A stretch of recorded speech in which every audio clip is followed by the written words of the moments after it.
Hi friends, good morning. Knowledge today topic వచ్చేసి mathematics. భిన్నములు అంటే భిన్నాలు అనేవి ఎలా ఉంటాయి అనేది చూద్దాము. ఒక వస్తువును సమభాగాలుగా చేసి కొన్నిటిని తీసుకుని సూచించే సంఖ్యలని భిన్నములు అంటారు. ఇది ఎన్ని సమభాగాలు చేసింది హారం తెలుపుతుంది, మరియు అందుండి ఎన్ని భాగాలు తీసుకున్నది లవం తెలుపుతుంది. లవము అంటే కింద సంఖ్య, హారము అంటే పై సంఖ్య. ఇప్పుడు మనము దీన్ని లవం ఉంది కదా, ఈ కింద సంఖ్యని 5ని ఒక 3 భాగాలుగా చేసామన్నమాట. అది అంటే ఎగ్జాంపుల్ వచ్చేసి 3/5 అనగా 5 సమభాగాల్లో హారం అనమాట. అంటే ఇది హారము 5వది. ఈ 3 సమభాగాలు వచ్చి లవం అవుతుంది అనమాట. అదే అర్థము. భిన్నములు అనేది 3 రకాలు: క్రమ భిన్నము, అపక్రమ భిన్నము, మిశ్రమ భిన్నము.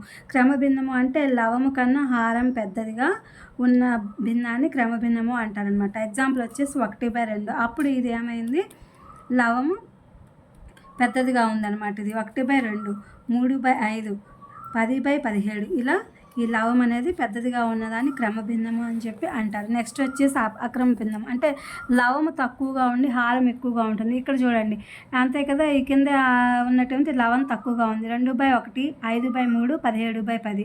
ఇది అపక్రమ భిన్నం అనమాట. మిశ్రమ భిన్నాన్ని చూద్దాం. ఒక పూర్ణ సంఖ్య మరియు క్రమ భిన్నములు కలిసి ఉన్న భిన్నమును మిశ్రమ భిన్నము అంటారు. ఇక్కడ ఎగ్జాంపుల్ వచ్చేసి 1, 3/5. ఇవన్నీ కూడా మామూలుగా సహజ సంఖ్యలు అనమాట. 1, 3, 5, 5/5, 7/9, ఇంకా అనేకమైనవి ఉండొచ్చు.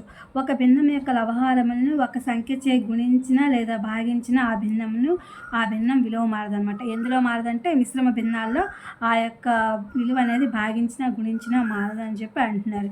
ఇది ఫ్రెండ్స్ టుడే టాపిక్ మ్యాథమెటిక్స్. ఇది మీకు ఉపయోగపడుతుంది వీడియో అప్లోడ్ చేస్తే please my channel like, share, subscribe and comment. Thank you for watching.